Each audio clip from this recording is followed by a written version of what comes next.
My name is Summer Patterson. I'm 30 years old. And last week, I walked into what I thought was my birthday party.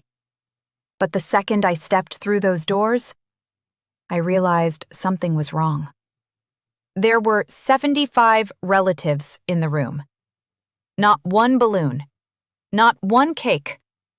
Not one smile. My father stood at the front, holding a red folder, like he was about to announce a verdict. My mother wouldn't even look me in the eye. And my sister was standing near the wall with her phone raised, already recording. Then my father opened the folder, held up a DNA test, and said, "You are not ours. Pay us back." Before I could breathe, my mother snatched my car keys from my hand. My sister whispered, "This is going viral." And I sat there, surrounded by people I had called family my whole life, waiting for one person to defend me. No one did. But then a man stepped out of the back corner. A man my parents had told me was dead before I was even old enough to ask questions. My biological father. And he did not come empty-handed.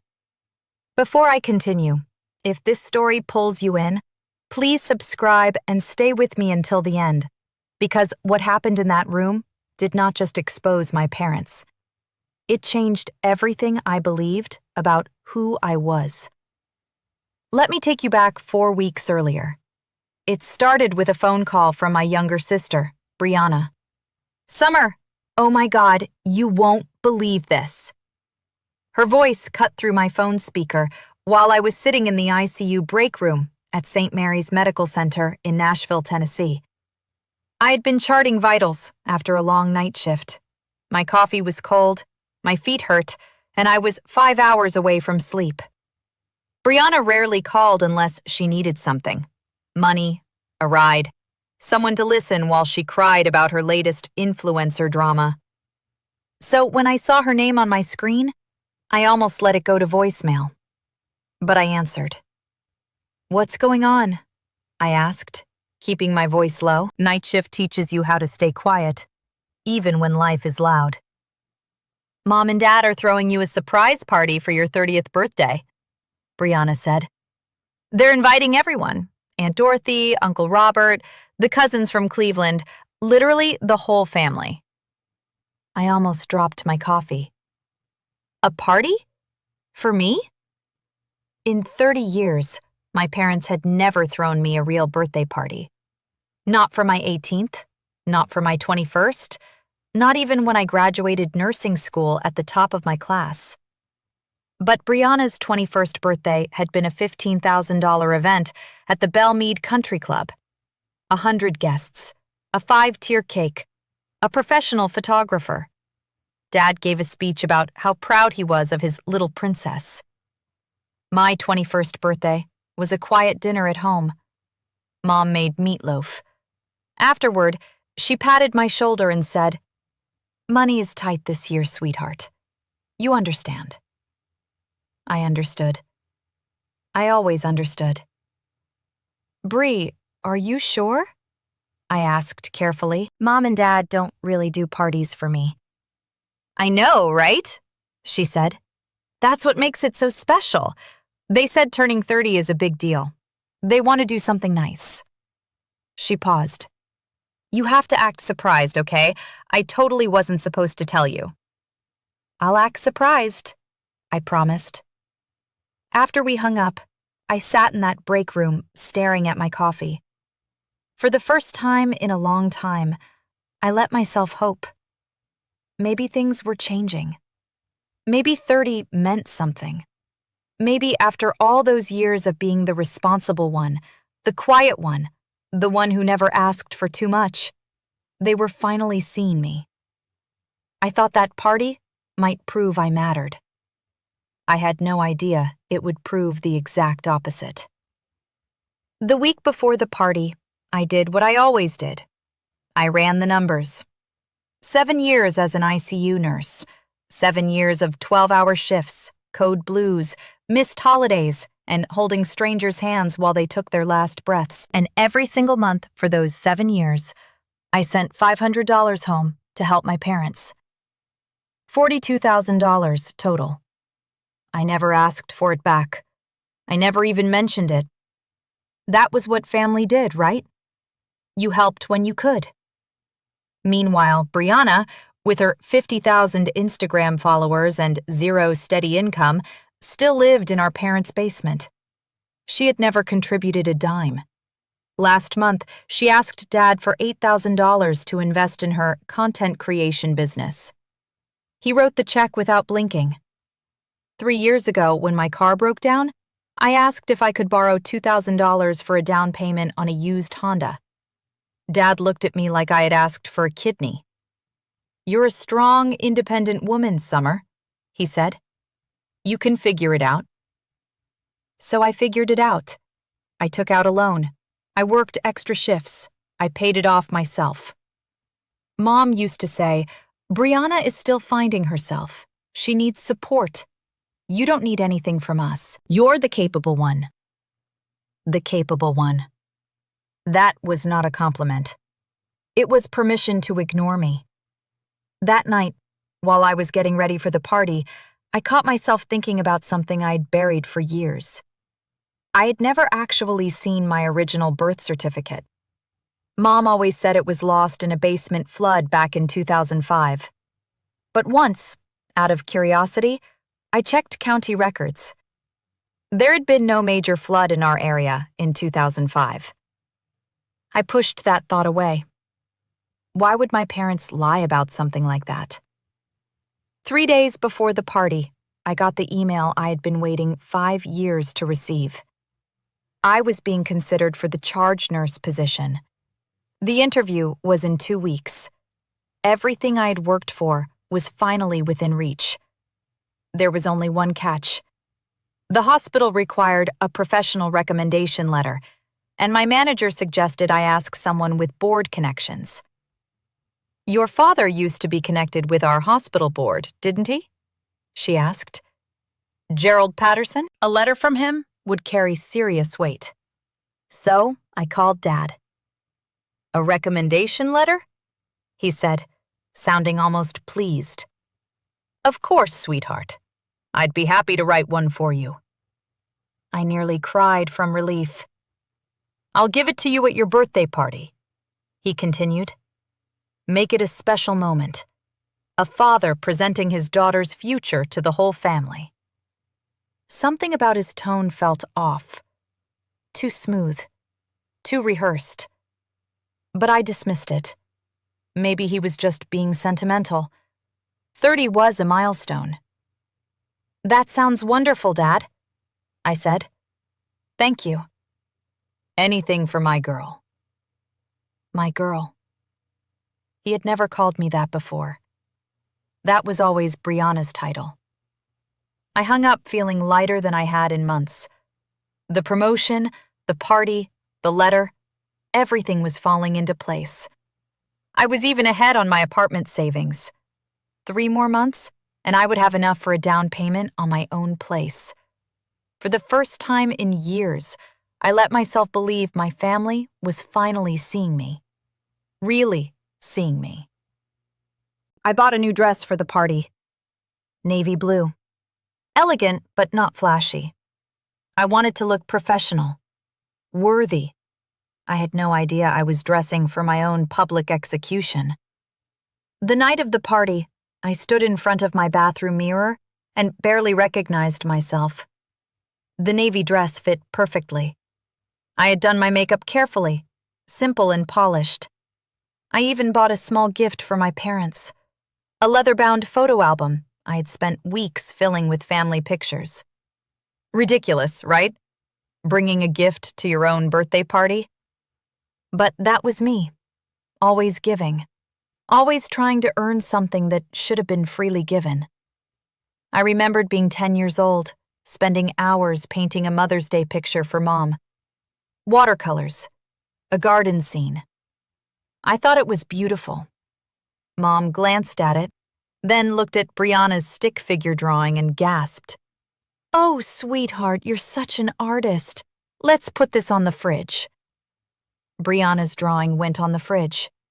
Mine went in a drawer. I found it years later, still rolled up, never framed. From that day forward, I tried harder, studied harder, worked harder. I thought if I could just be good enough, smart enough, successful enough, they would finally look at me the way they looked at Brianna. 30 years. 30 years of trying. Before leaving my apartment, I checked my reflection one final time. Tonight is going to be different, I told myself. They are throwing you a party. They are proud of you. Dad is writing you a letter. Things are changing. I grabbed my keys and headed for the door. That was when I saw her. Brianna was sitting in her car outside my building, her phone aimed at my Honda. "Hey!" I called, walking over. "What are you doing?" She grinned and slipped her phone into her purse. "Nothing. Just love your car. Can I borrow it sometime?" "Sure," I said automatically. She smiled wider. "Great. See you at the party, sis." Something cold moved through my stomach, but I ignored it. I was good at ignoring warnings. The Magnolia Room in downtown Nashville glittered like a promise. Through the windows, I could see warm chandeliers and shadows of people moving inside. My parents had reserved the entire private dining room. They had only done that once before, for Brianna's college graduation party. I sat in my car for a moment and practiced my surprised face. Wide eyes, hand over heart. "Oh my goodness, you shouldn't have." It felt silly, but I wanted to give them what they wanted. I wanted the night to be perfect. I walked through the entrance, my heels clicking against the marble floor. A hostess smiled. "The Patterson party? Right through those doors, ma'am." I took a breath. Then I pushed open the doors. Silence. No streamers, no balloons, no cake. No chorus of, "Surprise!" Just 75 faces turning toward me at once. Nobody smiled. Uncle Robert stood near the wall with his arms crossed. Aunt Dorothy clutched her purse like a shield. Cousins I had not seen since childhood stared at me with something between pity and judgment. There was a long table at the center of the room. On that table sat one red folder. My parents stood behind it like prosecutors. Dad held a microphone. "Summer," he said, his voice echoing through the speakers. "Sit down. We need to talk." My legs moved on their own. I lowered myself into the chair placed directly across from them, facing the table, facing the folder, facing them like a defendant in a courtroom. Then I noticed the woman in the corner with a camera. Not a party photographer, a videographer. They were recording this. "Dad?" I said, my voice smaller than I wanted. "What's going on?" He did not answer. He opened the red folder. "Summer, do you know why we invited 75 people here tonight?" "My birthday?" I said. The words sounded weak, even to me. "No," he said. "To serve as witnesses." The room shifted. Chairs creaked. Someone coughed. "Witnesses to what?" Dad pulled a document from the folder. His hand was steady, practiced, like he had rehearsed this moment. "This is a DNA test," he said, holding it up. "Your mother and I submitted samples 3 months ago. The results came back conclusive." My heart stopped. "You are not our biological daughter." The room erupted in whispers, gasps, murmurs. Someone said, "I knew it. I always knew something was off." "What?" I gripped the arms of the chair. "That's impossible." "You are not ours, Summer," Mom said, stepping forward. Her face was twisted into something ugly. "You never were." "We took you in," Dad said. "We raised you. We gave you everything." Mom pointed at me. "And how did you repay us?" Dad's voice rose. "By slandering us to your friends. By acting like we were never good enough for you." "We have witnesses," Dad cut in, gesturing to the room. "People who have heard you complain about us, about how unfairly you were treated, about how Brianna got everything, and you got nothing." My mind spun. Yes, I had vented to friends. Who didn't? But I had never lied. I had never said anything that was not true. Dad pulled another paper from the folder. A spreadsheet. Numbers. Dates. "This is an itemized list of everything we spent raising you. Food, clothing, education, housing." He paused for effect. $500,000. The number hung in the air like a blade. "And we want it back." Before I could respond, Mom moved fast. Her fingers closed around my wrist. She pried my car keys from my hand before I even understood what was happening. "This car," she said, holding the keys up like evidence, "was bought with money from a job you only got because of your father's connections. Technically, it belongs to us." "I paid for that car myself," I said. My voice cracked. "Every payment, every cent. I have the loan documents." "Your salary comes from the hospital where Gerald had influence," Mom said. "Without him, you'd be nothing. You owe us everything you have." I looked around the room. 75 relatives, people I had shared Christmas dinners with, people who had bounced me on their knees when I was little, people who had told me they loved me. Not one of them moved. Uncle Robert nodded. "She has a point, Summer. Your father opened a lot of doors for you." "That's not how this works," I whispered. "Smile for the camera, sis." Brianna appeared at my side, her phone inches from my face. The red recording light blinked. "This is amazing content," she whispered. "My followers are going to lose their minds. Family drama, DNA reveal. This is gold." "Brianna, stop." "Shh, keep talking. The comments are going crazy." I looked at her screen. She was live streaming. Thousands of viewers. Comments raced faster than I could read. "OMG, this is insane. That poor girl. The parents are psycho. Fake. Has to be fake." But it was not fake. This was my life being pulled apart in real time. Broadcast, judged, consumed. And I was trapped in a chair, surrounded by people who were supposed to love me, while my own sister turned my humiliation into content. Then I noticed him.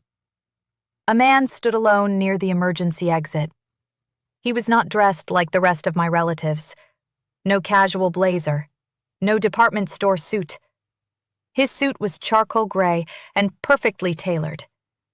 He looked about 60, with silver-streaked hair, a strong jaw, and eyes fixed on me. Not with judgment, not curiosity. Pain. Something about his face pulled at me.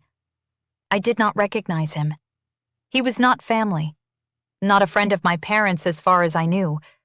So why was he here? Next to him stood a younger woman in a pencil skirt, clutching a thick manila folder. She kept checking her watch and whispering to him. Each time, he shook his head. Patient. Watching. "Summer," Dad snapped. "Are you listening?" "Who is that man?" I asked, pointing toward the corner. Dad's face flickered. For 1 second, I saw fear. "No one," he said quickly. "Focus on what matters. You are going to sign this document. He slid a contract across the table. I saw the heading, Promissory Note. This legally obligates you to repay $500,000 over 10 years, Dad said. Monthly payments? I need time to read this, I interrupted. You'll sign now. His eyes darted toward the stranger, then back to me. If you don't, we will sue. 75 witnesses saw you receive food, shelter, and education from us. You owe us. Gerald. The voice came from my left. Aunt Dorothy had risen from her seat. Her face was pale. Her hands trembled around her purse. Are you sure about this? She asked. She was speaking to my father, but her eyes kept flicking toward the man in the gray suit. If he finds out what we— Shut up, Dorothy, Mom snapped. But the receipts— I said shut up. The room went silent. Dorothy looked like she might cry. What receipts? I asked. No one answered. Aunt Dorothy? I said, turning fully toward her. What receipts are you talking about? She opened her mouth, closed it, looked at Mom, then at the floor. Nothing, she whispered. I shouldn't have said anything. But I saw her hand drift to her purse. I saw how tightly she held it, like she was protecting something inside. Linda, Dorothy said, her voice breaking. I still have them. The ones you asked me to burn 20 years ago. I couldn't do it. Mom's face went white. Whatever was in that purse, my parents did not want me to know. And I was starting to understand. I was not the one with secrets. They were. Dad moved fast. He grabbed the microphone and addressed the room, his voice booming through the speakers. Family, friends, I want everyone to witness this moment. He paused. Tonight, Summer Patterson, the woman we raised as our own daughter, will acknowledge her debt to this family. Uncle Robert started clapping. A few others joined in, uncertain but obedient. 30 years ago, Dad continued, Linda and I opened our home to a child no one wanted. We sacrificed. We struggled. We gave her everything. And this is how she repays us. With ingratitude. More nodding. The narrative was working. I could see it spreading through the room like poison. I always said she was ungrateful, someone muttered. Never appreciated anything, another voice agreed. Summer, Dad said, turning back to me. Sign the document. Apologize to your family, and maybe we can still have a relationship. Brianna shoved her phone closer. Say something, Summer. My viewers want to hear you. I looked at the contract. $500,000. Payments until I was 40. My entire future signed away to people who were publicly destroying me. And if I don't sign? I asked. My voice was steadier than I expected. Dad's expression hardened. Then I contact your hospital tomorrow. I tell them their charge nurse candidate is a fraud, a liar, a woman who refuses to honor her debts. He smiled coldly. I was connected to that board for years, Summer. Who do you think they will believe? The threat filled the room. My career, my apartment, my future, everything I had built. He could damage it with one phone call. At least, that was what he wanted me to believe. I am an ICU nurse. I have held dying patients' hands at 3 a.m. I have delivered impossible news to families. I have stayed calm while alarms screamed and hearts stopped. I do not break easily under pressure. I cannot afford to. So I took one breath, then another, and I stopped being the scared little girl they expected me to be. Dad, I said, my voice cutting through the murmurs. I have a question. He frowned. That was not in his script. What? You said I'm not your biological daughter. You said you have DNA proof. I leaned forward. So who are my biological parents? Silence. Mom stepped in quickly. They abandoned you. They didn't want you. We saved you. That's not what I asked, I said. I asked who they are. Dead, Dad said too quickly. both of them. Car accident years ago. Interesting, I said. The word surprised even me. So if they're dead, who gave you the DNA sample to compare mine against? Dad's mouth opened. Nothing came out. DNA tests require comparison samples, I continued. You cannot just test my blood and declare I'm not yours. You need something to compare it to. So whose DNA did you use? The crowd shifted. Confused looks, furrowed brows. The logic was landing. That is not your concern, Dad stammered. A dead person's DNA? I pressed. How did you get it? Did you exhume a body? Did you have samples stored somewhere for 30 years? More murmurs. Uncle Robert uncrossed his arms. Or, I said quietly, is one of my biological parents not dead at all? In the corner, the man in the gray suit took one step forward. For the first time that night, my father looked truly afraid. Oh my God, guys, this is getting so good, Brianna whispered to her live stream. She was still recording. So basically, she said, my parents found out 3 months ago that Summer isn't really their kid. Someone contacted Dad about it. I think it was a lawyer or something. They've been planning this whole reveal ever since. Brianna! Mom screamed. Turn that off now! But the damage was done. I turned toward my sister. 3 months ago, someone contacted Dad? Brianna's eyes widened. I wasn't supposed to say that. Who contacted him? I don't know, she said quickly. I saw an email on Dad's computer.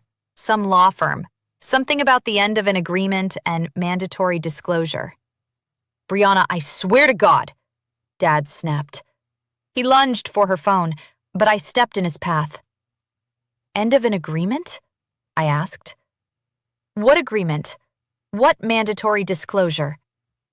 The room was completely focused now. Thousands of people were still watching online. Mom shrieked. There is no agreement. She is making things up. But Brianna's face said everything. She was not lying. Someone had contacted my parents 3 months ago. Someone with lawyers. Someone forcing them to disclose something they had hidden for 30 years. I turned toward the corner. The man in the gray suit had moved closer. 10 feet away now.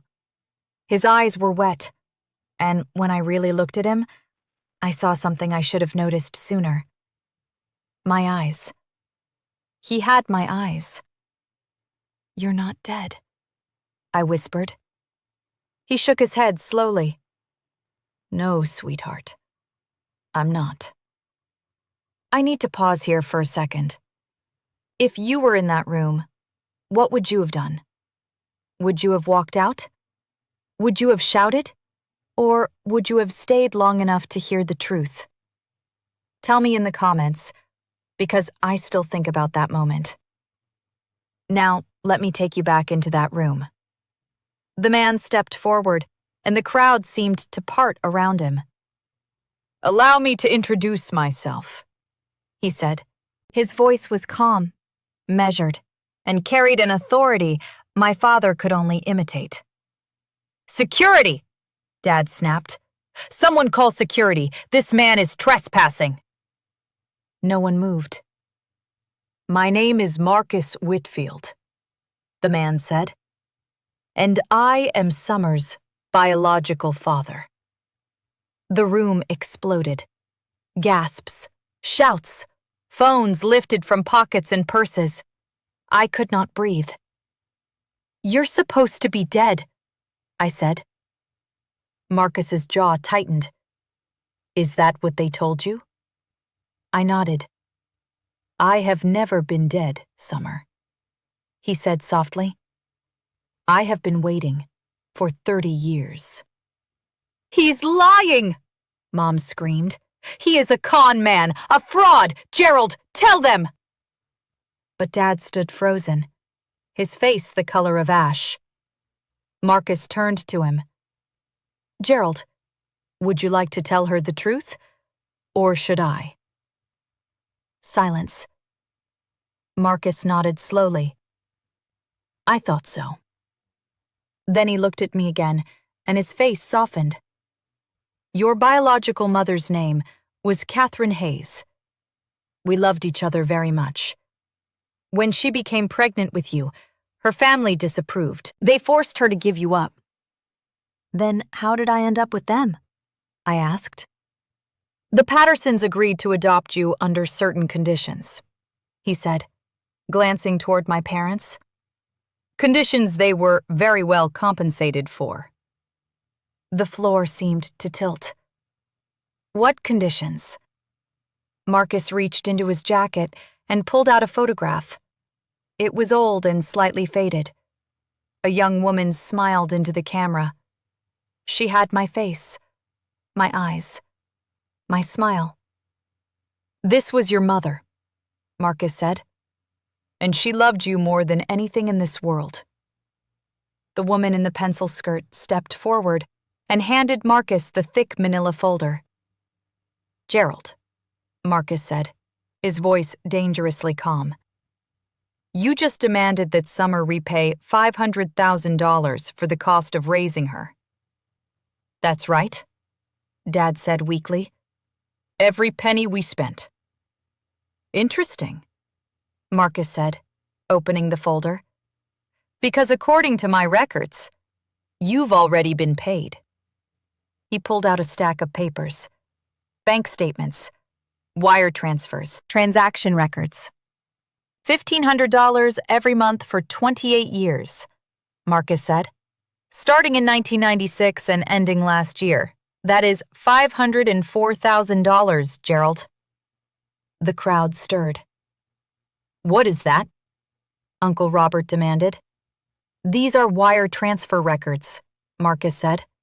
Every payment is documented. Dates, amounts, account numbers. He paused. And Linda's signature confirming receipt. Mom made a strangled sound. I turned to her. You received money for 28 years? She would not meet my eyes. Answer me. It was compensation, she snapped, for taking you in, for raising someone else's unwanted. Unwanted? Marcus cut in. His voice was sharp now. I begged to keep her. I begged to raise her myself. But Catherine's family demanded I wait until Summer turned 30. They demanded I stay away. His voice broke. And I agreed, because I thought you would love her. I thought you would give her a good life. He looked at me, tears running down his face. I'm sorry, Summer. I am so sorry I wasn't there. Marcus reached into his jacket again. This time, he pulled out an envelope. Old, yellowed with age, soft at the edges, as if it had been held many times. Your mother, Catherine, passed away when you were 5, he said. Cancer. She fought for 2 years. He struggled to continue. Before she died, she wrote you a letter. She asked me to keep it safe until you were old enough to understand. He held out the envelope with both hands. I took it. My fingers shook so badly, I could barely open it. Inside was one sheet of paper, covered in elegant handwriting. My dearest Summer, If you are reading this, I am no longer with you. I am sorry, baby girl. I am so sorry I could not stay. I want you to know that you were never unwanted. You were never a mistake. From the moment I knew you existed, you were the greatest gift of my life. Your father, Marcus, is a good man. The best man I ever knew. I was young and scared, and I did not fight the way I should have. That is my biggest regret. Please do not blame him for being absent. He wanted you. He always wanted you. Live your life with courage, my darling. Be kind, be strong, and know that wherever I am watching over you. I love you. I will always love you. Mom. I could not see through the tears. The letter blurred in my hands. Then I pressed it to my chest. 75 people watched in silence. For the first time that night, I did not feel alone. I felt found. I need to say something. Aunt Dorothy's voice cut through the room. She stood, clutching her purse. Dorothy, sit down, Mom snapped. No, Dorothy said. Tears streamed down her face. I have kept your secrets for 30 years, Linda. I cannot do it anymore. She opened her purse and pulled out a small stack of papers, wrinkled, faded, some spotted with age. These are receipts, she said. Every month, Linda asked me to help her pick up the wire transfers in cash. She told me it was from a life insurance policy. Dorothy gave a bitter laugh. I believed her for years. Dorothy? Mom warned. I found out the truth 5 years ago, Dorothy continued. I saw Marcus's name on one of the transfers. I confronted Linda. She looked at me. She blackmailed me into silence. I turned to my adopted mother, really looked at her. For the first time, I saw someone I did not recognize. You knew, I said. All this time, you knew I had a father who wanted me. A father who was paying to make sure I was cared for, and you let me believe I was unwanted. Mom's face twisted. We raised you. We fed you. We gave you a roof. With his money, I said, pointing toward Marcus. You raised me with his money and still treated me like I was a burden. I stood, finally steady. You didn't want $500,000 from me tonight, I said. You wanted to get rid of me before he could tell me the truth. Before I found out what you really were. Mom had no answer. Because there was none. Dad tried one last time. Summer, listen to me, he said, his voice softer now. We are still your family. We raised you. We love you. This was just a misunderstanding. A misunderstanding? I almost laughed. You staged a public humiliation. You demanded $500,000. You threatened my career. You let Brianna live stream my destruction to thousands of people. I shook my head. That is not a misunderstanding. That is betrayal. But we are still your parents. No, I said. The word came out calm, final. You are not. You are the people who took money to raise me, then treated me like a burden. You lied to me for 30 years. You weaponized my birthday to destroy me. Then I turned toward the room. All 75 of them. I'm not asking any of you to choose sides. This is my family drama, not yours. But I will say this. I paused. Not one of you stood up for me tonight. Not when they called me a fraud. Not when they took my keys. Not when my sister shoved a camera in my face. 75 people. and not one voice of defense. Silence. Eyes dropped to the floor. I won't forget that. Finally, I turned to Marcus. Mr. Whitfield. I stopped. Swallowed. Marcus, I need time. I cannot just call you Dad. Not yet. This is too much. His eyes were wet, but he nodded. I have waited 30 years, he said softly. I can wait a little longer. I walked toward the door. Mom tried to block my path. You cannot just leave. We are not finished. I looked her in the eye. Yes, I said. We are. I stepped around her and walked out of that restaurant, and I did not look back. I was not there for what happened after I left, but Dorothy told me everything later, and Brianna's live stream, which she somehow forgot to turn off, captured every painful second. The moment the door closed behind me, the room erupted. Gerald turned on Linda. You knew? You knew there was money this whole time and never told me? I was protecting us, Linda screamed. Protecting this family by lying to me for 28 years? You never asked questions. You just spent what I gave you. The relatives scattered like roaches when the lights come on. Uncle Robert tried to calm Gerald down and got shoved for his trouble. Aunt Dorothy quietly gathered her papers and slipped out a side door. And Brianna stood frozen, watching her follower count drop in real time. Within 24 hours, her live stream had been clipped, shared, and viewed more than 2 million times. But not the way she wanted. The captions were brutal. Toxic family exposes themselves on live stream. Worst parents ever caught on camera.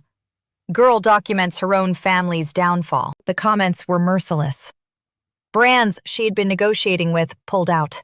Her authentic family content suddenly looked very different in context. As for Marcus, he left the restaurant quietly. He did not need revenge. He had come with the truth, and truth had done its work. That night, sitting alone in my apartment, I read Catherine's letter 17 times. I traced her handwriting with my fingertips. I looked at the photograph Marcus had given me. My mother, at 22, laughing at something off camera. Her eyes exactly like mine. I cried until I could barely breathe. But somewhere beneath the grief, beneath the shock, beneath the betrayal, I felt something I had not felt in years. Hope. The kind of hope that comes from finally knowing who you are. 3 days later, I was called into the hospital director's office. I walked in expecting the worst. Gerald had promised to destroy my career. He had influence, connections, years of history with the hospital. Dr. Rebecca Chen sat behind her desk, her expression unreadable. Please sit down, Summer. I sat, waited. I'm going to be direct, she said. I received an email from Gerald Patterson demanding that we terminate your employment. My stomach dropped. He claims you are unfit for the charge nurse position. He says you have character issues. She paused. He also attached a video. He said it would show your true nature. The live stream. Of course. I watched it, Dr. Chen said. Dr. Chen, I can explain, Summer. Her voice was gentle. I watched you stand in front of 75 people who were actively trying to destroy you. I watched you keep your composure, ask intelligent questions, and walk out with your dignity intact. I opened my eyes. I also received a phone call from Marcus Whitfield. My breath caught. Do you know who he is? She asked. My biological father. He owns 4 hospitals in the Northeast, she said. He called to make something very clear. He told me he would not interfere in any employment decision regarding you. She smiled softly. He said, Summer deserves to succeed on her own merits, not because of who her father is. I could not speak. The charge nurse position is yours, Summer, Dr. Chen said. You earned it. She stood and offered her hand. Congratulations. I shook her hand, barely processing the words. One more thing, she added. Gerald Patterson's email did not hurt your case, but it certainly hurt his reputation. The board has formally removed his name from our benefactor wall. Small victory, but it felt good. 2 weeks after the party, Dorothy called with more updates. Gerald and Linda had filed for divorce. Not because of me. Not entirely. After the party, Gerald went through Linda's personal files. He found more than the wire transfers from Marcus. Apparently, she'd been hiding money for years. Accounts he never knew about. Purchases she concealed. A secret credit card with a $40,000 balance. Dorothy said, Turns out Linda had been planning her escape for a decade. The irony was not lost on me. They had staged a public trial to expose my betrayal. Instead, they exposed their own. Brianna lost more than 20,000 followers in the first week. Comments followed her everywhere. Aren't you the girl who live-streamed your sister's trauma for clout? Imagine exploiting your own family for views. She deleted her TikTok and started fresh on a new account. Last I heard, she was making mindfulness content. The irony writes itself. Gerald tried to reach me once. A long email that managed to apologize while still blaming everyone but himself. I'm sorry things happened the way they did, but you have to understand the pressure I was under. I deleted it without responding. Linda called 12 times. I let every call go to voicemail. The messages shifted from angry to pleading to weepy. I did not respond to any of them. Not because I hated them. Not because I wanted revenge. Because I had finally learned something it took me 30 years to understand. Some relationships cannot be repaired. They can only be survived. If you've made it this far, I want to ask you something. Do you think Summer should forgive the people who raised her? Comment yes, no, or it depends. And if you have not subscribed yet, stay with me. The months after that night changed everything I thought I knew about family. 1 month after the party, I met Marcus for the second time. Not at his corporate office, not at some fancy restaurant designed to impress me. At a small coffee shop in Nashville called the Bean Counter. Tiny place, mismatched furniture, mediocre espresso. Catherine and I used to come here, Marcus said, settling into a worn armchair. Before everything fell apart, we sat in this corner and talked for hours about our future. I looked around at the peeling wallpaper and crooked picture frames. It's not what I expected. What did you expect? I don't know. Something bigger? Marcus smiled. A sad smile that made him look younger somehow. Money does not fix everything, Summer. I learned that the hard way. He stirred his coffee slowly. I could have fought harder for you. I could have hired better lawyers, pressured Catherine's family, used every resource I had. Why didn't you? Because Catherine asked me not to, he said. His eyes filled with 30 years of regret. She was sick, and she was scared.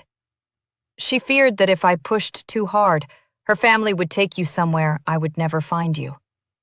She made me promise to wait, to trust that the Pattersons would do right by you. They didn't. No, he said. His voice cracked. They didn't. And I will never forgive myself for not seeing that sooner. We sat in silence. I don't know how to do this, I finally admitted. I don't know how to have a father. Marcus reached across the table and gently took my hand. Neither do I, really, he said, smiling through tears. But I would like to try, if you will let me. I did not pull away. Okay, I whispered. Let's try. It was not forgiveness, but it was a start. 3 months later, I signed the lease on my own apartment. It was not fancy. A 1-bedroom on the 3rd floor of an older building with a kitchen the size of a closet and windows that stuck when it rained. But it was mine. Every penny came from my own savings, my own paychecks, my own years of sacrifice. Marcus offered to help with the down payment. I said no. I need to do this myself, I told him over coffee. Our weekly ritual now. Always at the bean counter, always in the same corner. He nodded. I understand. And he did. That was the thing about Marcus. He understood that helping did not mean rescuing. Being a father did not mean taking over. He showed up on moving day anyway. Not with money, not with movers. With a toolbox and a willingness to assemble furniture. We spent 6 hours putting together a bookshelf. It came out slightly crooked. It was perfect. On my new desk, I placed Catherine's photograph in a simple wooden frame. Every morning, I look at her face and see myself. I do not speak to Gerald anymore, or Linda, or Brianna. Dorothy calls sometimes. She is the only Patterson I still speak to. She sends recipes. She asks about work. She never mentions the party. I think she feels guilty. I think she is trying to make amends in her own small way. I let her. Marcus and I see each other every Sunday now. Sometimes we talk for hours. Sometimes we sit in comfortable silence. I am learning who he is. His humor, his regrets, his quiet strength. I am not ready to call him Dad yet. But I am getting closer. Summer, he told me last week. I do not need a title. I just need you in my life. For now, that is enough. More than enough. Looking back, I have spent a lot of time trying to understand why. Why did Gerald and Linda do what they did? A therapist once explained it to me this way. Gerald was not a cartoon villain. He was terrified. His identity was built on control. Control of his money, his family, his reputation. When Marcus resurfaced, that control was threatened. Gerald attacked me because he was scared of being exposed. That does not excuse what he did. But it explains it. Linda was more complicated. She carried jealousy like a second heartbeat. Jealousy of Catherine, the woman Marcus truly loved.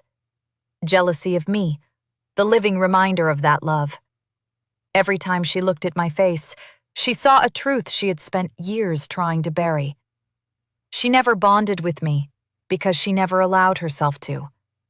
And when the chance came to get rid of me while keeping the moral high ground, she took it. Again, not an excuse, an explanation. And me? What was my role in all of this? Here is the hard truth. I made it easy for them. 30 years of people-pleasing. 30 years of swallowing my needs to keep the peace. 30 years of telling myself that if I tried harder, loved harder, gave more, they would finally see my worth. They never did. Because people who use you do not want you to know your worth. Your uncertainty is what gives them power. I was so busy trying to earn their love that I never stopped to ask if they were capable of giving it. Here is what I want you to take from my story. Your value is not determined by how other people treat you. If someone constantly makes you feel like you are not enough, not grateful enough, not loyal enough, not worthy enough, listen to that feeling. That feeling is information. Setting boundaries is not revenge. It is self-respect. And sometimes the family you were raised by is not the family you are meant to keep. I am 30 years old now. I have a job I love, an apartment that is mine, a biological father who is learning how to be present, a mother's letter that reminds me I was never unwanted, and a future I am writing for myself, one day at a time. The Pattersons wanted to destroy me. Instead, they set me free. And honestly, that might be the only real gift they ever gave me. Thank you for staying with me until the end. If this story made you think about your own family, your own boundaries, or the people who only love you when you stay small, share it with someone who might need to hear it. Subscribe for more emotional stories about betrayal, truth, family, and the quiet strength it takes to walk away with your dignity. And remember this: you deserve people who choose you without needing to break you first. I will see you in the next story.